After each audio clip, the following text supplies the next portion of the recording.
बिस्मिल्लाहिर्रहमानिर्रहीम। Welcome back once again. Last lecture में हमने डिस्कशन अबाउट किया था, ठीक है, हमने कमांड्स पढ़ी थी।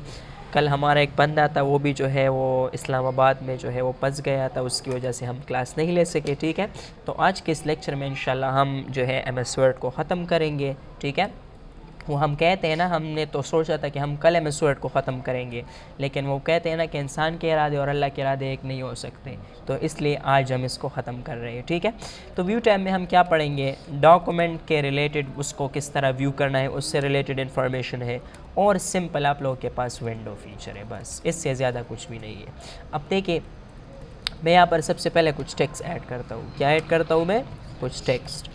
अब टेक्स्ट ऐड करने के बाद जब आप लोग आएंगे और यहाँ पर रीड मूड पर क्लिक करेंगे, तो रीड एक ऐसा मूड है जिस तरह आप लोग की एक किताब को पढ़ते और उसमें चेंजेस नहीं कर सकते, ये उसी तरह का मूड है। इसमें चेंजेस वगैरह नहीं हो सकते, सिर्फ आप डॉक्यूमेंट को देख सकते हो, आप अपने डॉक्यूमेंट को रीड कर सकते हो, ठीक है।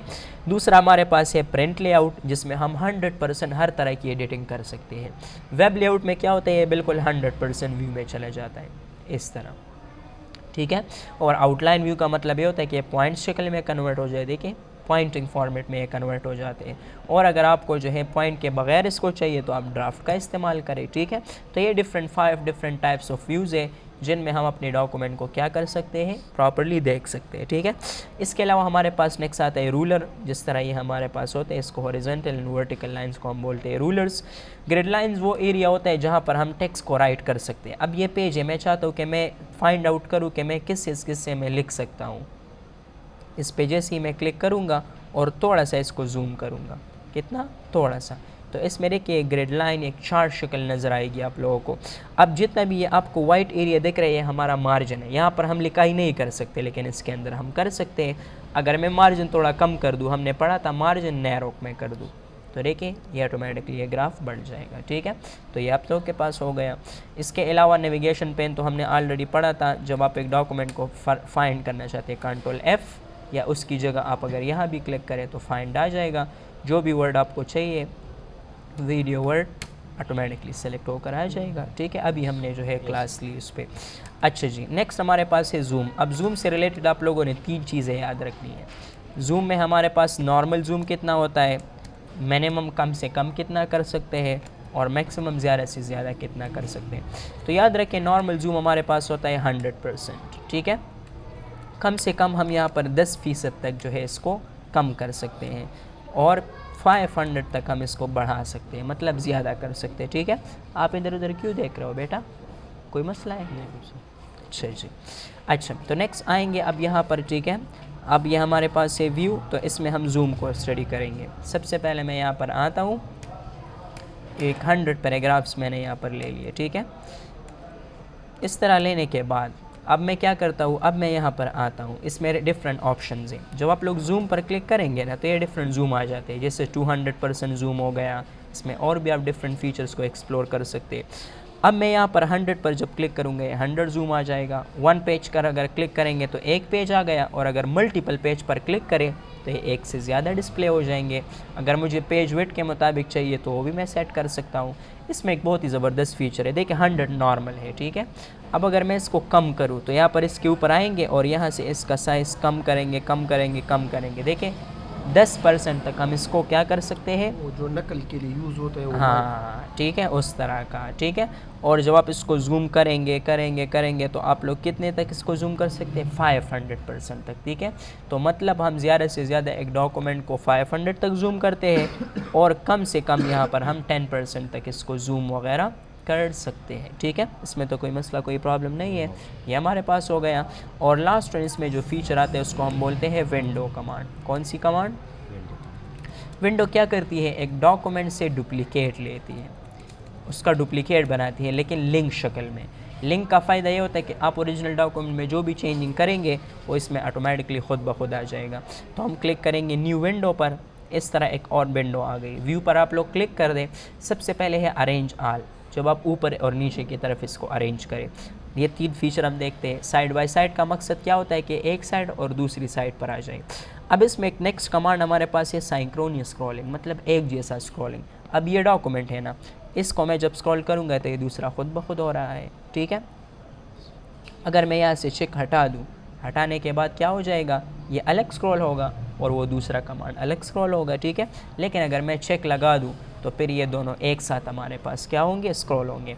रीसेट विंडो पोजीशन का मकसद ये होता है कि जब आप इसको बड़ा करते हैं और जब रीसेट पर क्लिक करते थे दोबारा छोटा हो जाता है।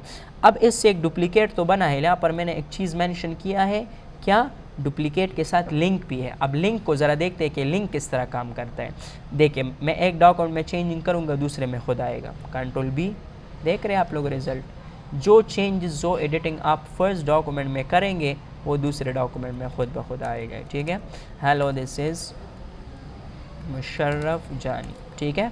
कोई मसला कोई प्रॉब्लम तो नहीं है। तो ये आप लोगों के पास क्या हो गया, ये आप लोगों के पास कोई टेक्स्ट कोई डेटा वगैरह हो गए, ठीक है। तो इसको हम क्या बोलते हैं, इसको हम डुप्लीकेट बोलते हैं। बस ये हमारे पास था न्यू विंडो। और इसमें नेक्स्ट हमारे पास एक फीचर आता है स्प्लिट। जब आप लोग सेम टाइम पर दो विंडोज़, मतलब आप चाहते हो कि इस एक विंडो को, इस एक फ़ाइल को मैं इसमें फ़र्स्ट पेज भी देखूँ लास्ट पेज भी एक साथ देखूँ, तो स्प्लिट के ऊपर क्लिक करो, ये दो हिस्सों में डिवाइड हो जाएगा। कितने हिस्सों में, अब ये हमारे पास फ़र्स्ट पेज आ गया। आप इसको नीचे ड्रैग करें, बिल्कुल लास्ट तक ले आएँ। देखिए हम एक ही जो है मर्तबा में फ़र्स्ट पेज भी देख सकते हैं, लास्ट पेज भी देख सकते हैं।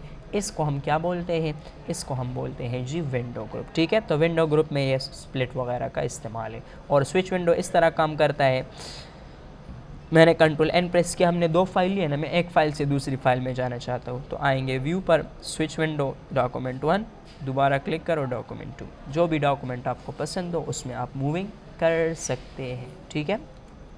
कोई मसला कोई प्रॉब्लम तो नहीं है, आप लोगों का क्लियर है। और लास्ट वन जो फीचर है उसको हम बोलते हैं जी माइक्रो। क्या बोलते हैं हम, माइक्रो। माइक्रो यूज़ होता है टेक्स्ट रिकॉर्डिंग के लिए। जब भी आपने टेक्स्ट को रिकॉर्ड करना हो उसके लिए हम जो फीचर इस्तेमाल करते हैं उसको बोलते हैं माइक्रो। अब देखते हैं माइक्रो का कमाल। अब ये मेरे पास एक फ़ाइल है, ठीक है, ये मेरे पास एक बहुत ही इंपॉर्टेंट नोट्स है। इन सारे नोट्स को मैंने सेलेक्ट किया, कंट्रोल एक्स के साथ कट किया मैंने, माइक्रो पर आया, टेक्स्ट को चूँकि रिकॉर्ड करते हैं, रिकॉर्ड माइक्रो पर आप लोगों ने क्लिक कर देना है। यहाँ पर मैं रहता हूँ my micro and enter button press कर देता हूँ, ठीक है। और यहाँ पर ओके करेंगे, ज़रा यहाँ पर आएंगे और देखेंगे रिकॉर्ड माइक्रो, माई माइक्रो, इसमें हम स्पेस नहीं देंगे, ठीक है, स्पेस ये अलाउड नहीं करता। जब ये माइक्रो रिकॉर्डिंग शुरू हो जाता है तो इसमें इस तरह एक साइन आ जाते हैं। अब उसी टेक्स्ट को मैंने यहाँ पर पेस्ट किया, फिर यहाँ पर मैंने लिखा hi everyone how are you doing. ये मैं पूरे नोट्स लिख रहा हूँ, मैंने यहाँ पर इतनी ख्वारी की, यहाँ पर इतने सारे पेजेस जो है डॉक्यूमेंट लिखे, 19 पेजेस लिखे। अब सारा टेक्स्ट लिखने के बाद आप इसको स्टॉप भी कर सकते हैं पूरा और पॉज भी कर सकते हैं। मैं इसको स्टॉप करता हूँ, रिकॉर्डिंग सेव हो गया। अपने फ़ाइल को आप लोग सेव कर ले, क्या कर ले आप लोग, सेव कर ले। यहाँ पर मैं लिखता हूँ माई इम्पोर्टेंट नोट्स, ठीक है, इस डॉक्यूमेंट इस नेम से मैंने इसको सेव कर दिया। अब मैं इसको क्लोज़ करता हूँ। अब फॉर एग्ज़ाम्पल इसका भाई जो है आ गया और उसने ये डॉक्यूमेंट खोला गलती से, ठीक है, और इसमें जितना भी टेक्स्ट था उसको सारा कंट्रोल ए से जो है वो रिमूव कर दिया और कंट्रोल एस के साथ सेव भी कर दिया। अब मैं इस डॉक्यूमेंट को क्लोज़ करता हूँ। अब जब मुशर्रफ भाई आता है, ठीक है, तो वो इस डॉक्यूमेंट को ओपन करता है। क्या करता है, ओपन। वो जब देखता है तो सारा टेक्स्ट चला गया है, मैं तो बर्बाद हो गया। 19 पेजेस मैंने लिखे थे, इतने दिन ख़राब किए थे इस पर। अब कंट्रोल जेड भी काम नहीं कर रहा। अब मेरे पास कौन सी जो है वो हमारे पास वे है, कौन सा रास्ता है, तो मेरे पास एक रास्ता है। मैंने एक अक्लमंदी वाला काम किया था, और तो खैर मैं अक्लमंद नहीं हूँ और तो मैं बहुत कम अकल हूँ, लेकिन एक अक्लमंदी वाला काम मैंने ये किया था, मुशर्रफ कहेगा कि मैंने जो है इसकी बैकअप बनाई थी, माइक्रो को यूज़ किया था। तो मैं आऊँगा व्यू पर, माइक्रोस पर क्लिक करूँगा और इसमें ये व्यू माइक्रोज है ना, और यहाँ पर मैंने इसको एक नेम दिया था माई माइक्रो। और जैसे ही मैं रन के ऊपर क्लिक करूँगा ये हमारे पास इस तरह रन हो जाएगा। लेकिन इसमें एक एरर आता है। एरर जब हम डीबग पर क्लिक करते हैं तो एक कॉपी एंड पेस्ट फॉर्मेट आता है, और इसमें हम जो है क्या करते हैं, हमने जब फाइल को हम सेव कर रहे थे तो उसमें हमने काम किया था, वो जो कॉपीज़ का फाइल था वो हमने नो कर दिया था, बस उसको आपने यस कर देना। फिर जब आएगा ये और जिस तरह ही एंटर बटन प्रेस करेगा, जितना भी टेक्स्ट होगा वो ऑटोमेटिकली आप लोगों के पास इस तरह एक कंटेंट की शक्ल में आ जाएगा, ठीक है। तो यहाँ पर अगर इसको हम हटा दें और हम और दोबारा इसको क्या कर दें, रन कर दें, ठीक है, और डीबग के ऊपर क्लिक करें तो देखें फिर हमारे पास यहाँ पर ये डिफरेंट एरर। तो ये डिबगिंग कोडिंग से रिलेटेड इश्यूज़ है, ये अक्सर आते रहते हैं। लेकिन देखें जितना टेक्स्ट इसमें रिकॉर्ड हुआ था वो तो प्रिंट होकर आ गया, लेकिन उस टेक्स्ट को मैंने वहाँ पर सेव उसमें नहीं किया था, उस वजह से उस गलती से जो है मेरे साथ वो टेक्स्ट पूरा नहीं आया। तो इस मेथड से जो है हम इजीली क्या कर सकते हैं, ला सकते हैं। बाकी एक्सेल में इसका बहुत ही ज़्यादा इस्तेमाल होता है, उसमें इंशाल्लाह हम इसको डिटेल में देखेंगे कि हम जो है माइक्रोस का किस तरह यूज़ करते हैं, माइक्रो हम रिकॉर्डिंग के लिए किस तरह यूज़ करते हैं। इसका ज़्यादातर मेनली यूज़ एक्सेल में ही होता है। ठीक है, हम एक फ़्रेश फाइल लेते हैं और उसमें इसको इस्तेमाल करते हैं ताकि आप लोगों का आइडिया प्रॉपरली क्लियर हो। मैं एक और डॉक्यूमेंट बनाता हूँ विनवर्ड, ठीक है, इसमें हम वो गलती नहीं करेंगे।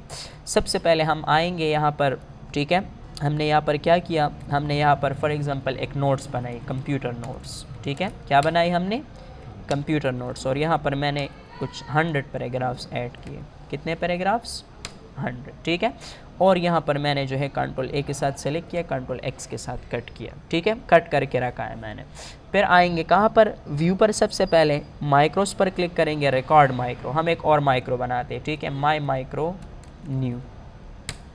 रिकॉर्डिंग शुरू हो गया। अब अगेन हम इसमें कंट्रोल वी पेस्ट कर देंगे। ठीक है, फिर आएंगे हम कहाँ पर, हेलो दिस इज़ मी, सही शो, मुशर्रफ अयूब। इस तरह मैंने एक टेक्स्ट लिखा। फिर इसके बाद हमने इसको सेलेक्ट किया, यहाँ पर इसका साइज़ थोड़ा सा बड़ा कर दिया। अब ये सारे काम मैंने कर दिए। उसके बाद हम क्या करेंगे, आएंगे चुपचाप से रिकॉर्डिंग को क्या करेंगे, स्टॉप कर देंगे। ठीक है, आफ्टर द स्टॉप अब अगर कोई बंदा जो है आता है और उसने इस सारे टेक्स्ट को बिल्कुल ख़त्म कर दिया और मुझे वो बैकअप फाइल चाहिए, तो मैं आऊँगा कहाँ पर, माइक्रोस पर, व्यू माइक्रो, और इसमें माई माइक्रो न्यू है ना। अब जैसे हम रन के ऊपर क्लिक करेंगे तो ये सारा टेक्स्ट आ जाता है, लेकिन पता नहीं इसके जो है वो डॉक्यूमेंट में मुझे कुछ मसला लग रहा है, दैट्स वाई ये शो नहीं कर रहा है। ठीक है, इसको इंशाल्लाह एक्सेल में हम डिस्कस कर लेंगे, कोई नहीं, इसको आप अभी के लिए स्किप कर दें। ठीक है, बाकी हमने सारे A to Z कमांड जो है पढ़े, उस पर हमने काम किया। कल से इंशाल्लाह आप लोगों का बहुत ही इंपॉर्टेंट कोर्स शुरू होने जा रहा है, माइक्रोसॉफ्ट एक्सेल। तो आप उस पर प्रॉपर काम करें, प्रॉपर जो है उस पर जो है डिटेल करें। कल से इंशाल्लाह हम इसमें काम करेंगे। ठीक है, अल्लाह हाफिज़, सी यू नेक्स्ट टाइम।